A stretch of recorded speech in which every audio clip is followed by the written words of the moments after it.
Delivering hot water. Never leave the machine unattended while delivering hot water. The hot water spout becomes hot while water is being delivered and must be handled by the handle only.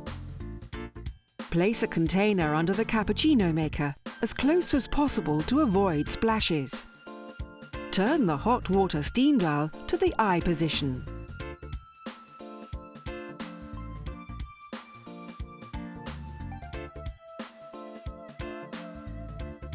To stop hot water delivery manually, turn the hot water steam dial to the 0 position.